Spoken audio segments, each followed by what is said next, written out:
Shalom dan salam sejahtera jemaat Tuhan. Selamat malam.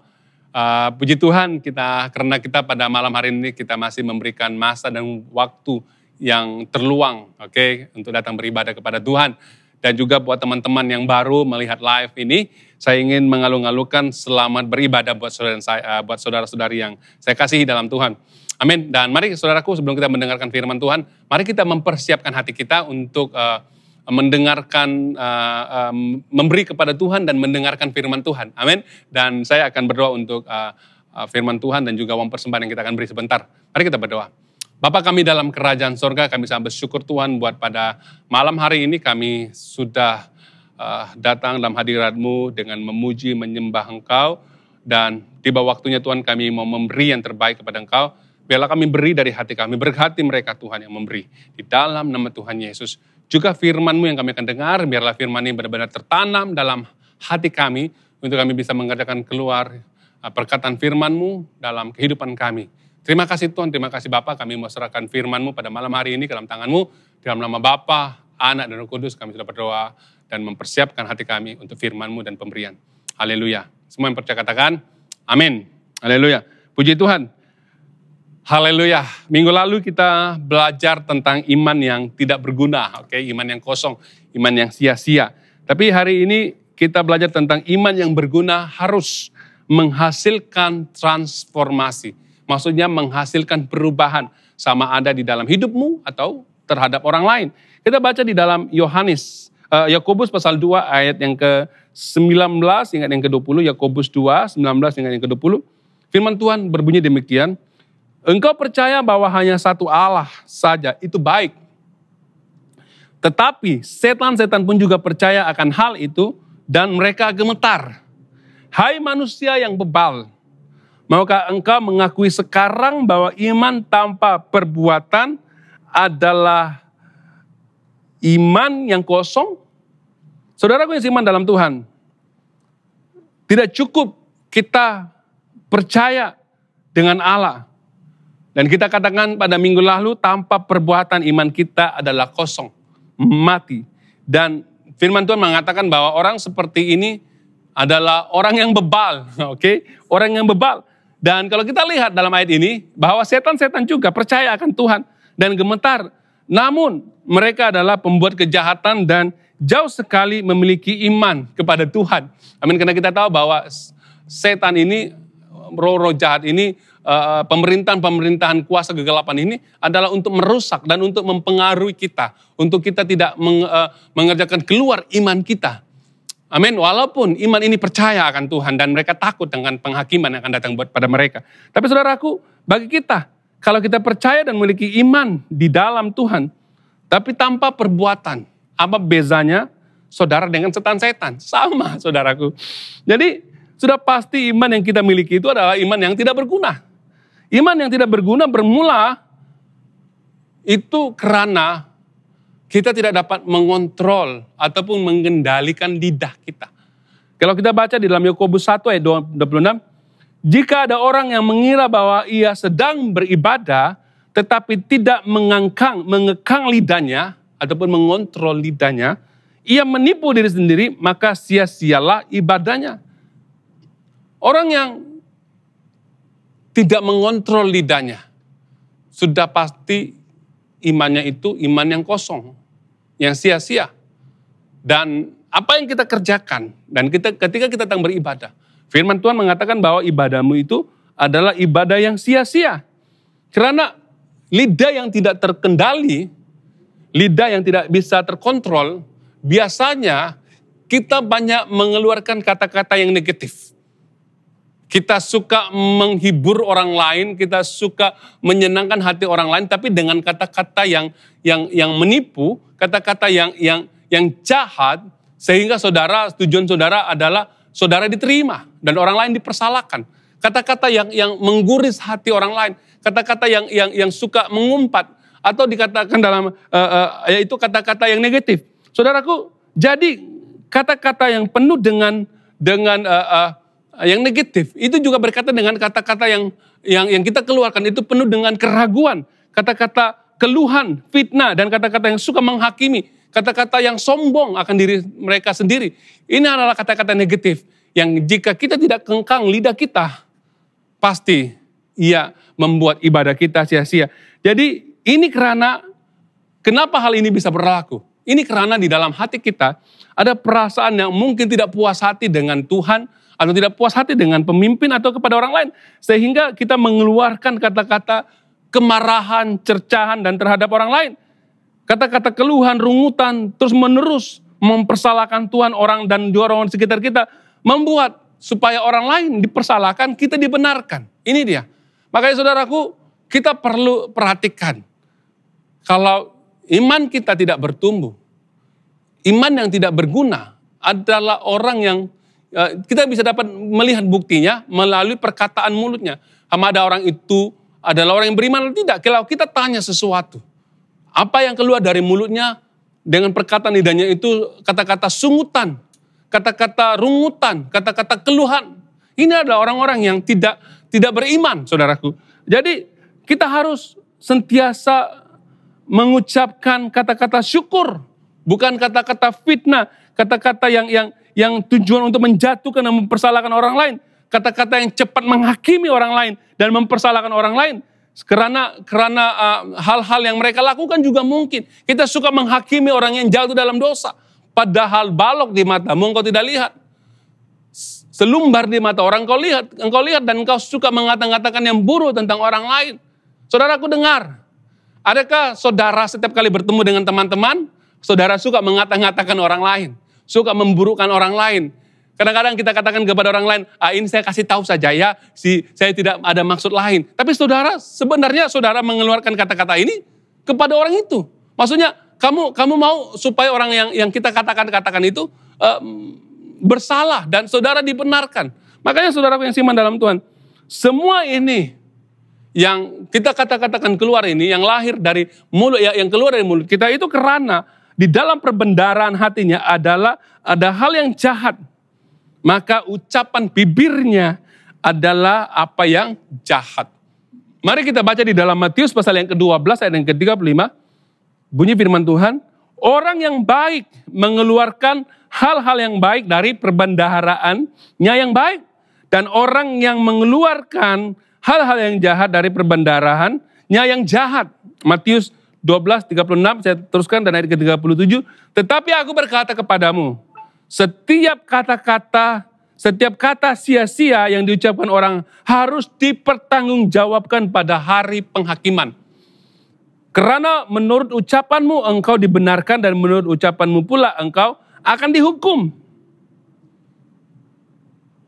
Firman Tuhan tegas bahwa kata-kata yang kita keluarkan itu harus dipertanggungjawabkan atas dirimu. Dengan kata-kata engkau dibenarkan, dengan kata-kata engkau dihukum. Itu karena di dalam hati kita, iman kita adalah iman yang kosong dan tidak berguna. Akhirnya kita mengeluarkan kata-kata yang tidak baik. Kata-kata yang kita tidak kengkang lidah kita. Kita suka mengeluarkan kata-kata yang membuat orang lain sakit hati. Makanya saudaraku, untuk membawa kekuatan dan transformasi di dalam diri kita, kita perlu mengerjakan keluar iman kita yang kita miliki untuk membawa transformasi. Sehingga kita tidak merosakkan hubungan kita dengan orang lain, di dalam gereja ataupun tempat pekerjaan kita. Dan kita bertanggung jawab di atas setiap apa yang kita katakan. Ini dia saudaraku. Amin. Orang yang memiliki iman, mengerjakan keluar iman itu, orang yang telah menambahkan dalam imannya segala pengetahuan, kebijaksanaan, penguasaan diri.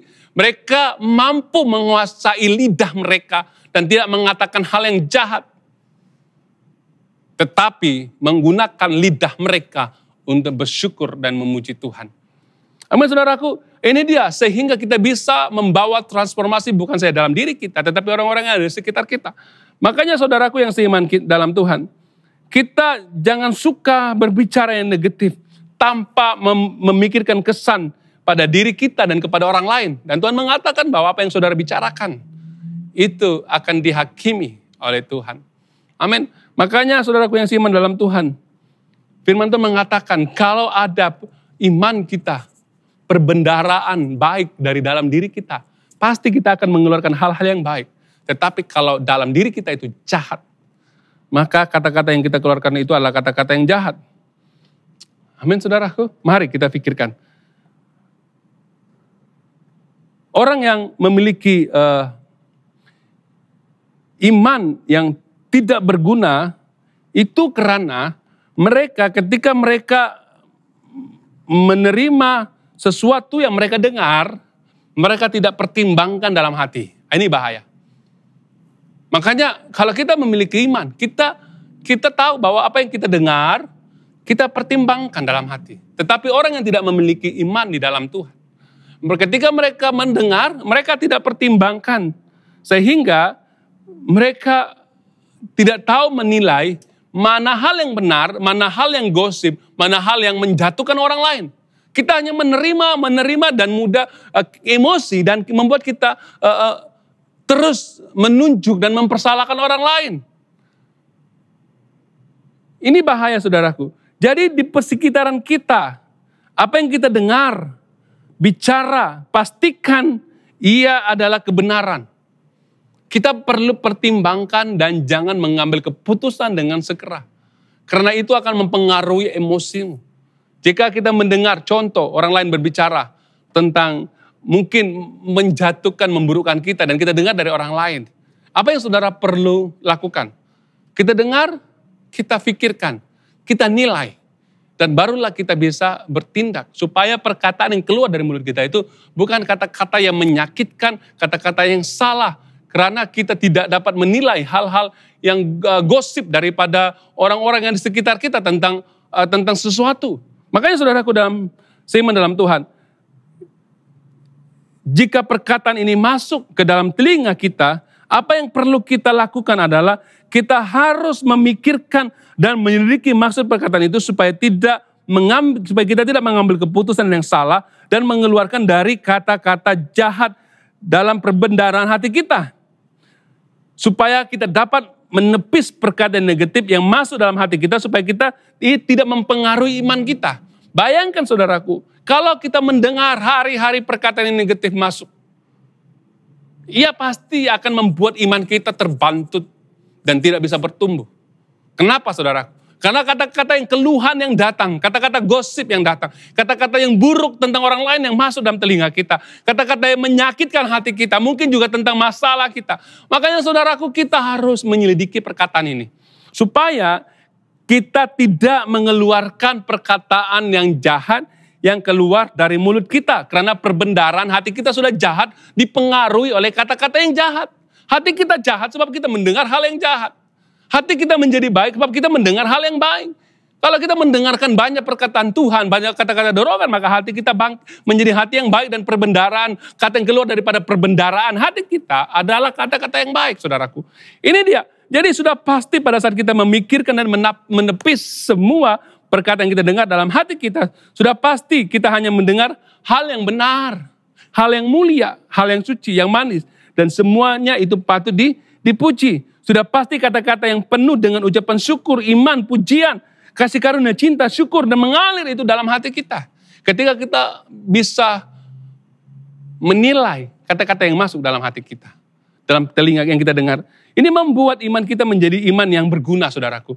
Iman yang membawa transformasi, iman yang membuat kita bisa hidup di persekitaran dan menjadi pengaruh kepada orang-orang yang ada di sekitar kita. Ini dia, saudaraku.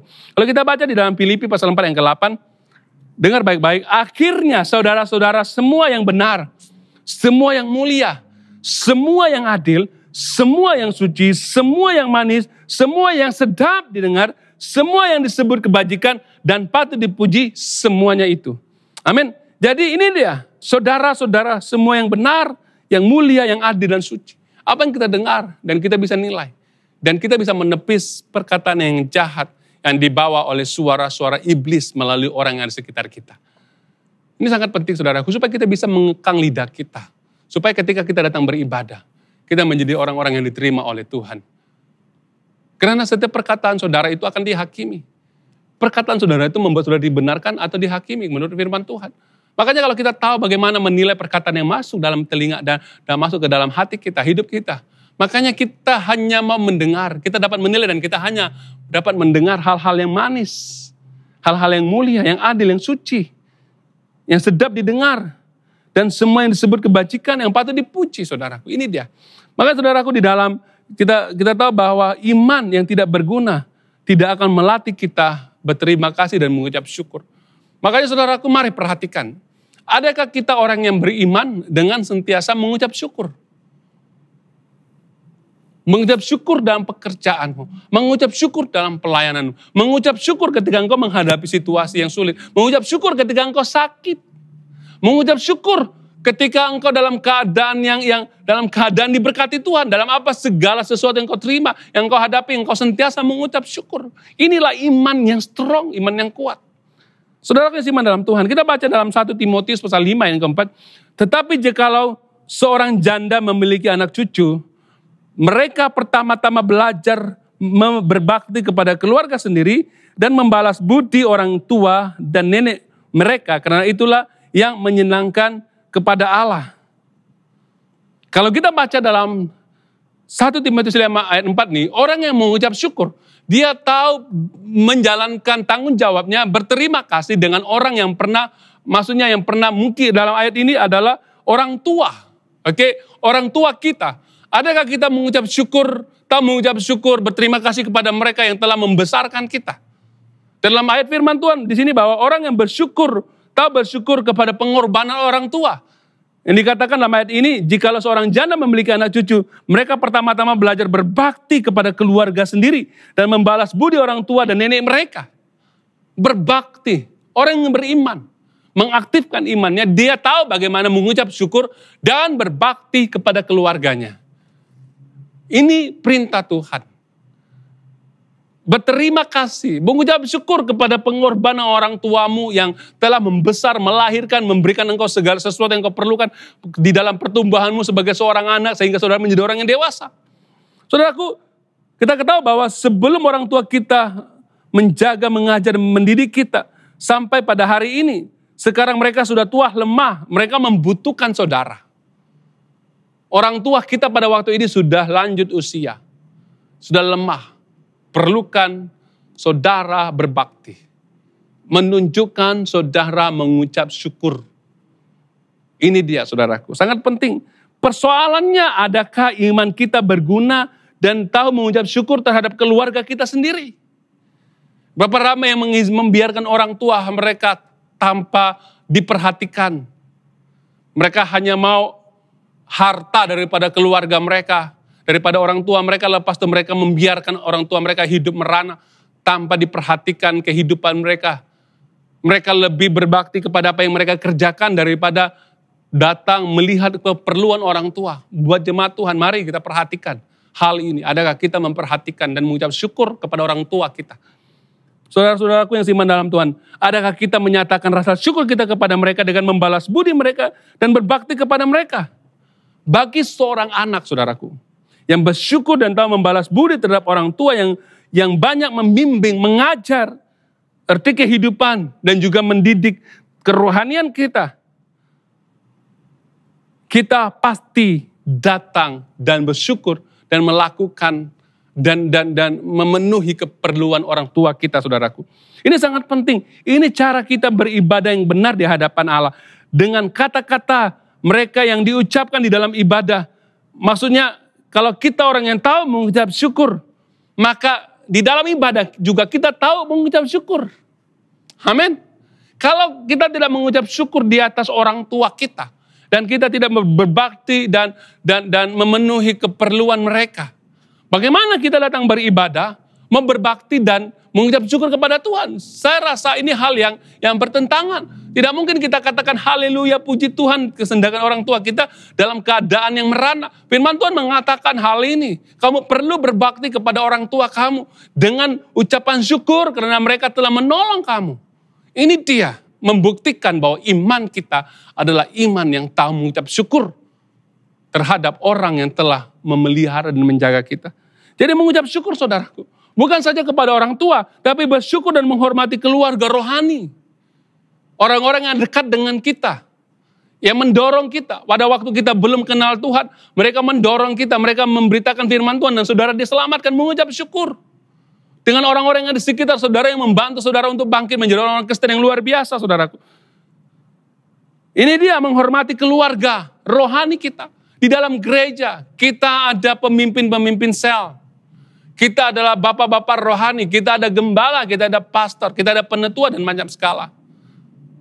Hormatilah mereka, terutamanya mereka yang menyampaikan firman. Hormati mereka 2 kali lipat, kata firman Tuhan. Karena mereka menyatakan kebenaran firman Tuhan supaya imanmu bisa bertumbuh. Ini dia saudaraku, kita harus memberikan penghormatan 2 kali lipat, kata perkataan firman Tuhan. 1 Timotius 5 ayat 17 mengatakan, penetua-penetua yang baik-baik sahaja patut dipuji 2 kali lipat, terutamanya mereka dengan jerih payah berkhotbah dan mengajar. Patut 2 kali lipat penetua yang mengajar perkataan Tuhan. Jadi makanya begini saudaraku, Tuhan memperdulikan supaya tubuhnya, supaya orang-orang yang menerima kebenaran firman Tuhan ini, daripada orang yang menyampaikan kebenaran itu harus dihormati 2 kali lipat karena mereka menjaga tubuh Kristus. Amin. Ini cara kita mengucap syukur dengan gembala yang menyampaikan firman, perkataan Tuhan yang kamu dengar setiap minggu, memberikan engkau makan supaya engkau bertumbuh. Makanya hormati mereka supaya rumah Tuhan ini tetap dijaga. Supaya ada persiapan di rumah Tuhan. Makanan rohani di rumah Tuhan. Saudara yang iman dalam Tuhan. Jadi ini dia, kehidupan kita harus tahu bagaimana mengucap syukur. Bukan saja kepada orang tua kita, tetapi keluarga kita, tetapi keluarga rohani kita. Amin saudaraku, ini dia. Supaya iman kita menjadi iman yang berguna. Jadi iman yang tidak berguna adalah iman yang tidak memiliki hati Bapa. Amin, hati Bapa. Iman yang memiliki hati Bapa, mereka tahu bagaimana memperduli keperluan orang lain seperti yang dinyatakan dalam buku Yakobus. Kita baca saudaraku dalam Yakobus 1 ayat yang ke-27. Ibadah yang murni dan tidak bercacat di hadapan Allah, Bapa kita, ialah mengunjungi yatim piatu dan janda-janda dalam kesusahan mereka dan menjaga supaya dirinya sendiri tidak dicemarkan oleh dunia. Jadi iman yang berguna adalah iman yang peduli terhadap keperluan orang lain yang memerlukan. Dalam hal ini adalah hati Bapa.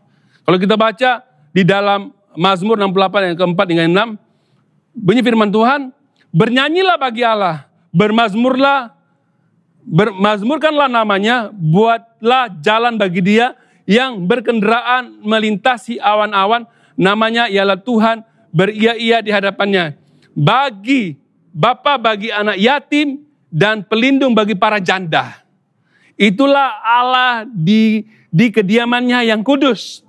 Allah memberi tempat tinggal kepada orang-orang orang-orang seberang kara dan mengeluarkan orang-orang tahanan sehingga mereka berbahagia, tetapi pemberontak-pemberontak tinggal di tanah yang gundul.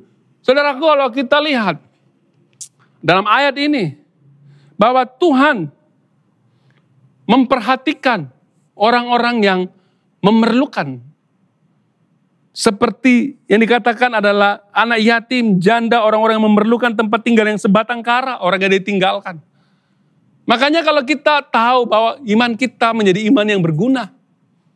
Ketika kita tahu bagaimana bukan memenuhi keperluan orang-orang yang memerlukan yang ada di sekitar kita. Orang-orang yang sepertinya janda, yatim piatu, orang yang hidup sebatang kara. Karena Tuhan juga, Bapa punya isi hati sama seperti ini. Makanya saudaraku, iman yang tidak berguna adalah iman yang tidak murni dan tidak tahu bagaimana mengerjakan keluar isi hati Bapa. Makanya saudaraku, kita perlu menyelidiki. Adakah iman kita ini adalah iman yang tahu mengucap syukur, tahu mengerjakan keluar apa yang menjadi keinginan Bapa, atau iman kita ini adalah iman yang tidak berguna, atau iman yang tidak murni. Iman yang telah dirosak oleh pengaruh duniawi sehingga hati kita sudah keras dan tidak tahu bagaimana membuat pertimbangan. Tidak tahu mana yang benar, mana yang salah. Iman kita percaya kepada dunia, kita bergaul kepada dunia sehingga apa yang kita percaya itu adalah semuanya berkaitan dengan filsafat dunia. Kita mengambil keputusan sesuai dengan kebijaksanaan dunia. Makanya saudaraku, maka kita tidak pernah bertumbuh dalam iman kita. Iman kita tidak menjadi iman yang murni kalau iman kita dipengaruhi dengan kehidupan duniawi. Maka orang seperti ini adalah orang-orang yang tidak tahu bagaimana mengucap syukur, bagaimana memperhatikan keperluan orang lain. Tidak mungkin saudaraku, karena dunia dengan kepentingan diri sendiri. Kalau kita dipengaruhi dengan pemikiran dunia, maka hidup kita adalah hidup untuk diri sendiri dan tidak pernah mengucap syukur dan membantu orang lain, saudaraku. Ini dia, mereka ini adalah orang-orang yang memberontak, kata firman Tuhan. Mereka tahu kebenaran, namun mereka sengaja tidak mau menurut. Mereka tahu isi hati Bapa, tetapi mereka tidak mau mengerjakan keluar isi hati Bapa. Mereka tahu mereka perlu menghormati pemimpin mereka, tetapi mereka di belakang mereka berbicara yang jahat tentang pemimpin mereka, sama ada di gereja ataupun di dalam kelompok sel. Mereka tuh harus membantu orang tua, tetapi mereka tidak pernah membantu dan tidak mengucapkan kata-kata syukur. Lidah mereka, lidah yang tidak terkendali mengeluarkan kata-kata negatif. Ini adalah iman yang tidak murni, saudaraku. Karena dari perbendaharaan hati yang jahat. Dan firman Tuhan mengatakan bahwa mereka adalah orang-orang yang memberontak, suka memberontak. Mereka tahu kebenaran, tetapi tidak menuruti kebenaran. Amin, saudaraku. Jadi kita perlu melihat iman yang tidak berguna adalah iman yang tidak bertahan melalui ujian. Kita baca saudaraku di dalam 1 Korintus 15 ayat yang kedua. 1 Korintus 15 ayat yang kedua. Oleh Injil itu kamu menghargai asal kamu teguh berpegang pada orang seperti yang telah diberitakan, kecuali jika kamu telah sia-sia percaya. Amin. Matius 2, 10-22 mengatakan, dan kamu akan dibenci semua orang karena namaku, tetapi orang yang bertahan sampai pada kesudahannya akan selamat. Amin. Maksudnya begini saudaraku, iman yang tidak berguna itu tidak akan tahan dalam ujian. Ketika datang ujian, dia lari. Ketika datang ujian, mempersalahkan orang lain. Ketika datang ujian, mempersalahkan Tuhan. Mereka tidak dapat bertahan sampai kesudahannya. Makanya saudaraku, ini karena kita dipengaruhi oleh pemikiran dunia. Sehingga ketika kita menghadapi masalah, kita tinggalkan Tuhan. Ketika ada masalah dalam keluarga, suami tinggalkan istri ataupun istri tinggalkan suami. Ada yang meninggalkan gereja, sama sekali tidak mau berhubungan langsung dengan gereja. Karena ujian yang mereka hadapi. Dan mereka tidak bertahan sampai kesudahannya. Saudaraku, hati-hati. Mari kita merenungkan diri kita. Adakah kita adalah orang yang beriman dan ketika ujian datang kita bertahan? Atau kita lari dan mempersalahkan orang lain? Ramai saya lihat orang-orang Kristen bercerai dengan suami dan istri, meninggalkan anak bini mereka karena masalah kecil.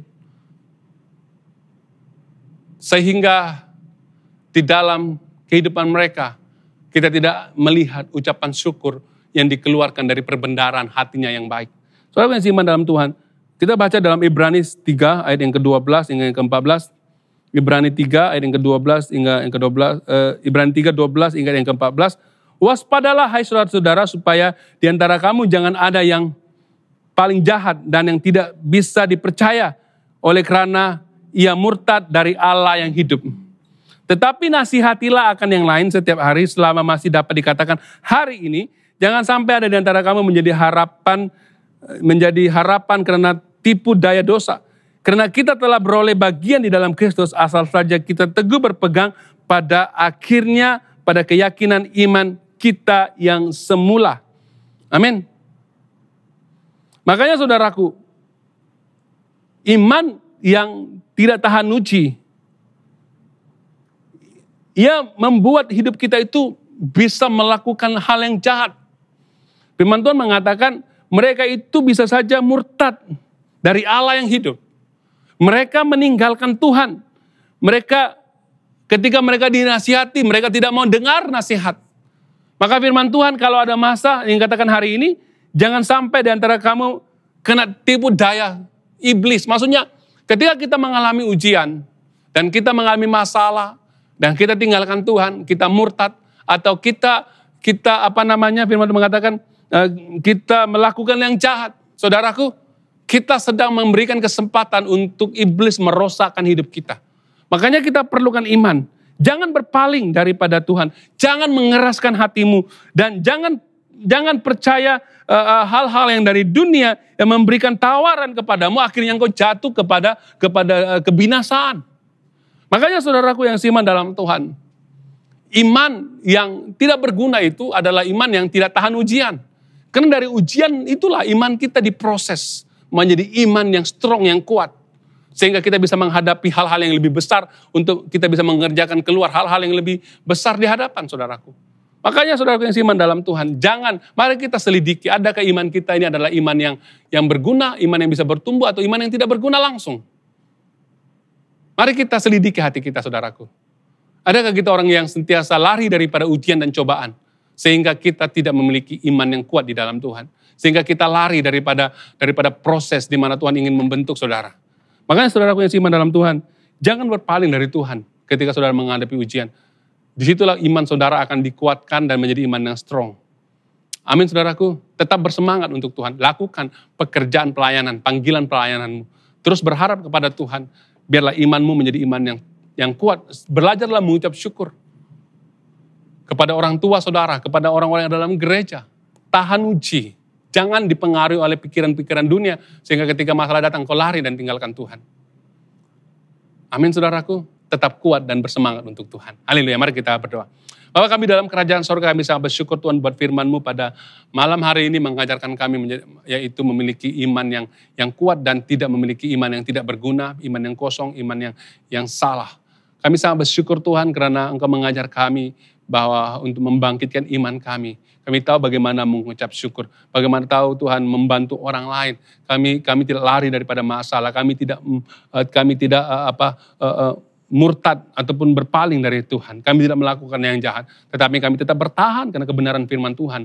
Dalam hidup kami membangkitkan, membuat iman kami menjadi iman yang kuat dan luar biasa. Terima kasih Tuhan, berkati kami, berkati setiap kami Tuhan, orang-orang yang beriman, biarlah iman kami terus bertumbuh di dalam Engkau. Terima kasih Bapak, terima kasih Roh Kudus, hamba-Mu serahkan setiap umat-Mu yang ada pada malam hari ini. Biarlah kami menjadi umat yang luar biasa di mata Tuhan. Dalam nama Bapa, Anak, dan Roh Kudus, kami sudah berdoa dan bersyukur. Semua yang percaya katakan, amin. Haleluya, terima kasih, Tuhan Yesus memberkati.